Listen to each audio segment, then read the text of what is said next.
கட்சி தொடங்கியது முதல் இப்போது வரை சீமான் 2 விஷயத்தில் தெளிவாக இருக்கிறார். ஒன்று தமிழ் தேசியம், மற்றொன்று தனித்து போட்டி. 2016 சட்டப்பேரவை தேர்தலில் 1:1% வாக்குகளுடன் தொடங்கிய நாம் தமிழர் கட்சியின் பயணம் 2024 மக்களவை தேர்தலில் 8.2% ஆனது.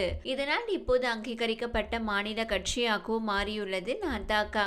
தேர்தலுக்கு தேர்தல் வாக்கு சதவீத அடிப்படையில் வளர்ச்சியை கண்டாலும் இதுவரை ஒரு தொகுதியில் கூட நாதாக வென்றதில்லை என்ற விமர்சனங்களும் அதிகமாகியுள்ளது. ஆனாலும் கூட சமரசமும் இல்லை, கூட்டணியும் இல்லை என 2026 தேர்தலுக்கு சுமார் 100 வேட்பாளர்களை அறிவித்துவிட்டார் சீமான். தொடக்கத்தில் விஜயோடு கூட்டணி வைக்கும் எண்ணத்தோடு பேசி வந்த சீமான் பெரியார் விவகாரத்தால் தாவைக்காவை கடுமையாக எதிர்க்க ஆரம்பித்தார். இப்போது இணையத்தில் நாதாக தாவைக்காவினர் இடையேயான யுத்தம் சூடுபிடிக்கிறது.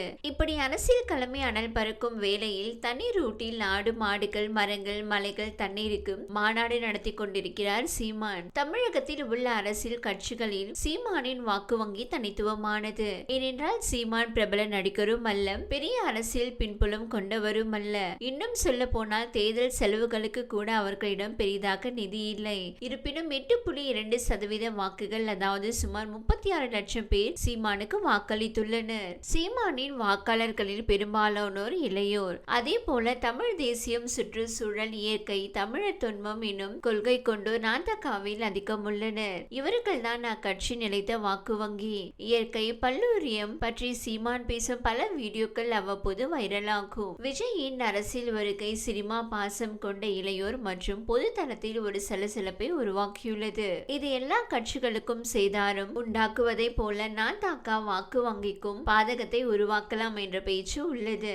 எனவேதான் தனது முதன்மை வாக்கு வங்கியான தமிழ் தேசியம், இயற்கை, சூழலியல் வாக்குகளை உறுதிப்படுத்த 2 உத்திகளை கையில் எடுத்துள்ளார். தமிழ் தேசியத்துக்கு பெரியார் திமுக எதிர்ப்பை வலுவாக்கி வருகிறார். மற்றொரு புறம் அறிவுசார் சூழலியல் தளத்தில் உள்ள வாக்குகளை வலுப்படுத்த மரங்கள், ஆடு மாடுகள், மலைகள் தண்ணீருக்கான மாநாடுகளை நடத்தி வருகிறார். மாடுகள் முன்பு சீமான் பேசியது முதலில் விமர்சிக்கப்பட்டது.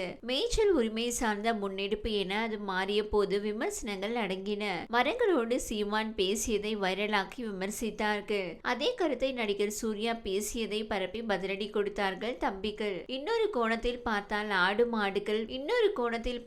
ஆடு மாடுகள், வளர்ப்பு, மரங்கள் வளர்ப்பு, மலை சார்ந்த வாழ்க்கை, தண்ணீர் சார்ந்த தொழில் என ஒவ்வொன்றும் சில சமூகங்களோடு தொடர்புடையது. எனவே இது சார்ந்த வாக்குகளுக்கும் சீமான் குறிவைக்கிறார் என்கின்றனர். இந்த கணக்கில் தான் பனையேறி கல்லிருக்கும் போராட்டத்தையும் நெசவாளர் வாழ்வுரிமை மாநாட்டையும் சீமான் சமீபத்தில் நடத்தினார். இந்நிலையில் மரங்களை காப்போம் என்ற தலைப்பில் கூட்டம் நடத்த திட்டமிட்டுள்ளார். அப்போது செய்தியாளர்களிடம் பேசிய அவர், தேல் பாம்பு கடித்தால் கத்தக்கூடாது, ஒரே இடத்தில் இருக்கக்கூடாது, தண்ணீருக்குள் கடித்த இடத்தை வைத்தால் விஷம் ஏறாது, பாய்ந்து கத்தினால் உடனே விஷம் உடலில் ஏறிவிடும் என தெரிவித்திருந்தார். இந்த பேச்சு பெரும் சர்ச்சையை ஏற்படுத்தியிருந்தது.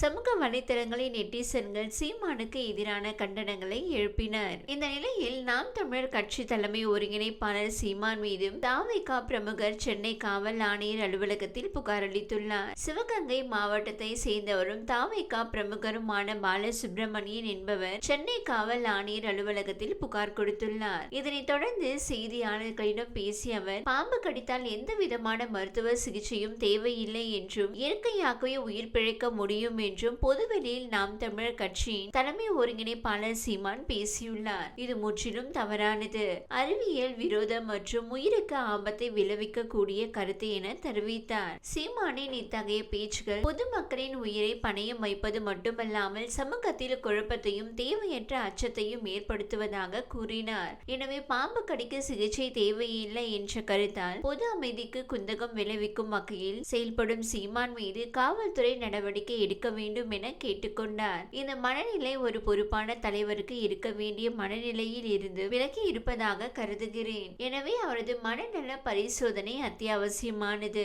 சீமான் மீது வழக்கு பதிவு செய்ய வேண்டும் என தாவைக்கா பிரமுகர் பாலசுப்ரமணியன் தெரிவித்துள்ளார்.